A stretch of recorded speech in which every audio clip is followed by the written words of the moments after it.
Thank you for tuning back in to Jeff Outdoors. Today, we are talking about maple syrup supplies because maple season is coming up.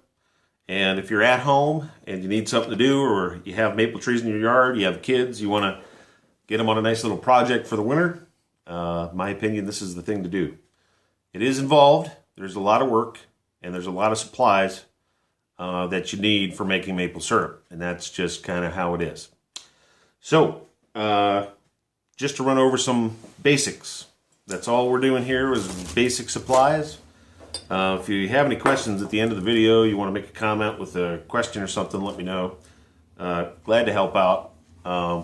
The first time you make maple syrup is going to be a learning process, which you can do year after year. You'll learn different things. You'll be able to adapt to how you're doing it. So here we go. So it's maple season. The temperatures are freezing at night and in the 40s during the day, and it's usually in mid-February here in Ohio through March, and it's time to collect some sap. So you go out to your maple trees, and you're going to want to have one cordless drill. 2, you're going to want to have a tapping bit. You can see I have this marked. That is at approximately 1.5 inches, because you don't want to drill too far into the tree. You want to stay where the sap runs, which is about 1.5 inches, no more than 2 inches ever. And that is a specialized tapping bit. That's going to get the wood shavings out of the hole. Once you make your drill at an angle, pull it out, and just don't blow any wood shavings into the hole, because you might have some problems if you do that. Okay, so you've drilled your hole, and what you're going to need something to collect your sap. So I use an aluminum sap bucket. I have these because I wanted to have fixed supplies, something I didn't have to buy every year. There are people that use bags out there. You can do that if you'd like, but this is what I use. You can see it has a little roof on it. That just kind of clamps onto the sides. Really nothing fancy, but you want to have your bucket, and once you have your drill in, I recommend using a stainless steel spile or spout, whatever you want to call it. And that's it right there. Stainless steel stays cold. It's good that the sap stays cold, 38, 40 degrees during your processing. So this is what I use, and the bucket just hangs right on there. The bucket hangs on there, and ping, ping, ping, the sap drips in, and you collect your sap. So we have our drill, our tapping bit, our bucket, the roof on the bucket so no rainwater or tree debris or whatever gets in there. You're collecting your sap, so you have to collect your sap. The biggest part of maple syrup is boiling. My trees run at 2% here in Ohio, and I have to boil off the water to get to the sugar and make the maple syrup. So how do I do that? I use a camp stove, 2-burner camp stove, and to boil the sap, I use a very simple system, which is a buffet pan. If you've ever been to a buffet, you'll see these.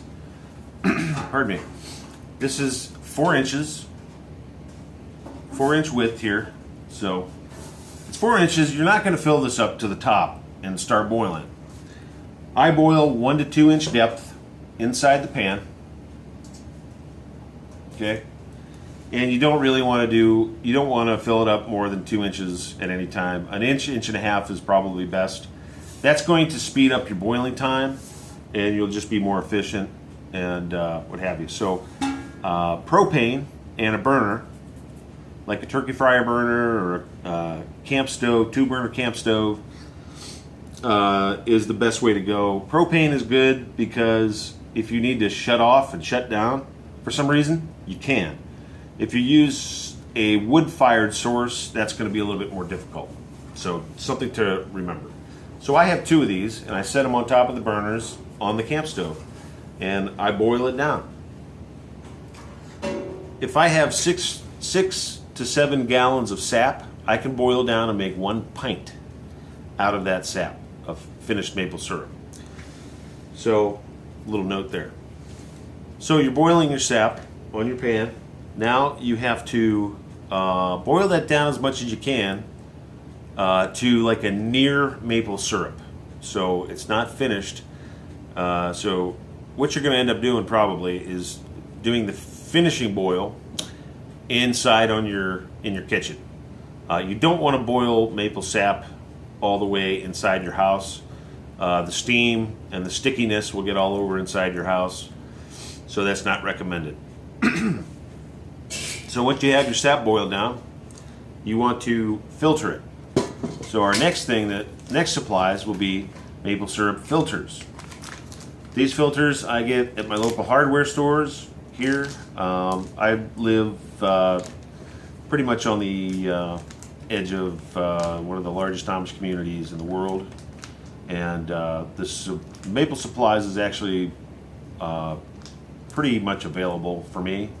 A lot of Amish do make maple syrup around here, so it's nice to have that as a resource. These are specialized filters for maple syrup. It is a synthetic fiber that you'll want to make sure you have plenty of these. You're going to cut these out to whatever you're going to be filtering, and this is what I use for filtering. I buy these filters, and then I have my finishing pot, and I cut the filter out and I place it in here. This is a strainer, so you want to have one of these. So get one of these strainers, and this is a rather big one. And this is my finishing pot. So I boil down in the big pan as much as I can, and then I put the remaining sap boiled down into my finishing pot, and I now need a candy thermometer.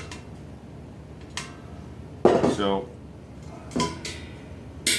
put your filter in there, pour your sap in, let it filter, get rid of that, and then you take this inside the house, put it on your kitchen stove. You get your candy thermometer. And why do you need a candy thermometer? Because here in Ohio, the boiling point of water is usually 212 degrees Fahrenheit. Maple syrup boils at 219, 7 degrees above the boiling point of water.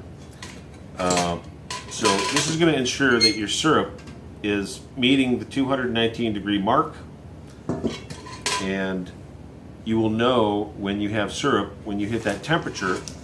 But also, just to make sure that you absolutely do have maple syrup and the sugar content is proper, the next thing I recommend getting is a hydrometer. So a hydrometer measures sugar content, and in coordination with the hydrometer, you're going to need a hydrometer cup. This is all stainless steel, and like I said at the beginning, there are supplies that you do need, so there's a little bit of an investment. Now you can forego the hydrometer, go with the 219 degree candy thermometer, and put your syrup in a container. You can do that.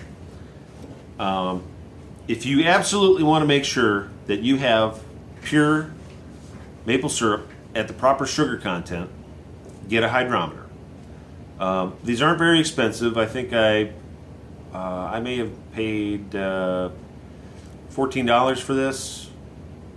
$12 to $14, something like that. So once you have your syrup boiled down a bit inside your finishing pot, you're going to want to check it, and you put some syrup in here in this little tube. You'll also want to make sure you'll have something to ladle the syrup into that tube. So have something nice to do that. You put your syrup in there, and you measure that, and you want it to hit that line right there that says 60. Okay, that's, if you're at that line or just below, it's best to go just below that line. You'll know that you have maple syrup. And that's a very basic way to test that. There are other instruments that you can use, like the professionals use. You could do that, so that's another topic. But that's how you're going to know you have the proper sugar content to be able to put it into a container and have it keep almost indefinitely. So this is not refrigerated. This is sealed and canned. It was the proper sugar content last year, and that was because I measured it, and it was the proper sugar content, and it keeps indefinitely. So hydrometer cup are two other things, and I do recommend using those pretty much. And then have a little something to scoop the syrup out. This is a stainless steel frothing cup for making cappuccinos and all that stuff. I don't make cappuccinos, but I used to, but I use it for syrup. And the other thing you're going to want to make sure you have is a funnel for when you're putting your syrup into your mason jar or whatever container you're using. So that's it. So drill, going back through, drill bit, bucket, spile, boiling pan, finishing pot, candy thermometer, hydrometer cup, funnel, filters, and I would recommend having some clothespins around to secure your filters to your strainer. And those are some basics that you'll need for making maple syrup at home. And the finished product is pure maple syrup. Why do we filter? I filter as much as possible. You see this here? That is sugar sand, and that is a sediment that occurs naturally in maple syrup. You can get this, the professionals get this out using a specialized filter press. Most people doing this at home are not going to have a very expensive filter press. Buy your filters, filter as much as you can. If you get some sediment down here, this really means nothing. It doesn't affect the flavor of the syrup. It's a naturally occurring sediment. It's kind of like when you get apple cider at your orchard every fall, and there's a little bit of sediment at the bottom. It sits there on the bottom, doesn't do anything, doesn't hurt anything. If you're not picky and you just want to have a nice maple syrup with a little bit of sediment at the bottom, so be it. So, I filtered this quite a few times, and I did the best I could. As you can see, this is from my last boil actually this year, 3/8/20. That was my last boil, and then right after that, the lockdown from the COVID-19 shutdowns happened. So maple season was kind of a bummer this year. We normally have maple tours around Northeast Ohio area every year, and the sugar shacks were all closed. It was nice to have my own little operation going on here, and it's a nice break during the winter months to be able to go out, tap some trees, make some maple syrup, and share it with family and friends. Put it on your pancakes, your waffles. I use this in my coffee. It's all natural sweetener, so you can use it in a lot of things: cooking, baking, you name it. And the syrup is normally lighter at the beginning of the season, darker towards the end. Pardon me. And my season ended, that was my last boil. So March 8th, I was pretty much set to go. I could have probably gone another week, but the syrup started getting a little cloudy. I'm sorry, the sap started getting a little cloudy. And that's kind of when you know the season's over, is when it starts to get cloudy, sugar content goes down. If it turns yellow, if sap turns yellow, you'll not want to use that to make syrup. The other thing that I didn't mention is sap storage. So you're going to want, once you get your taps in, you can expect 10 to 12 gallons from each tap. So if you're not boiling every day, you're going to want to have something to store that in. I use food grade 5-gallon buckets. If you can look down there, you'll see a behind this yellow maple sign, there's a bucket right here. It says something on it. 5-gallon food grade buckets that you can get at a hardware store or farm supply, things like that. I have 25-gallon storage capacity right now, which works pretty good. I am putting out more taps this year. I did 8 taps last year, so I boiled off about 105 gallons, and I'm hoping to at least double, maybe triple that this year, which would call for a busy season, but it's a lot of fun, and the outcome is sweet. Okay, any questions, let me know. Thanks for tuning in and watching this video. I do appreciate it, and I hope you learned something or got something out of this.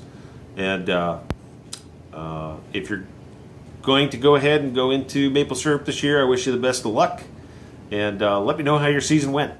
2021 season, I'm hoping, is a great maple season after the year that we just got through.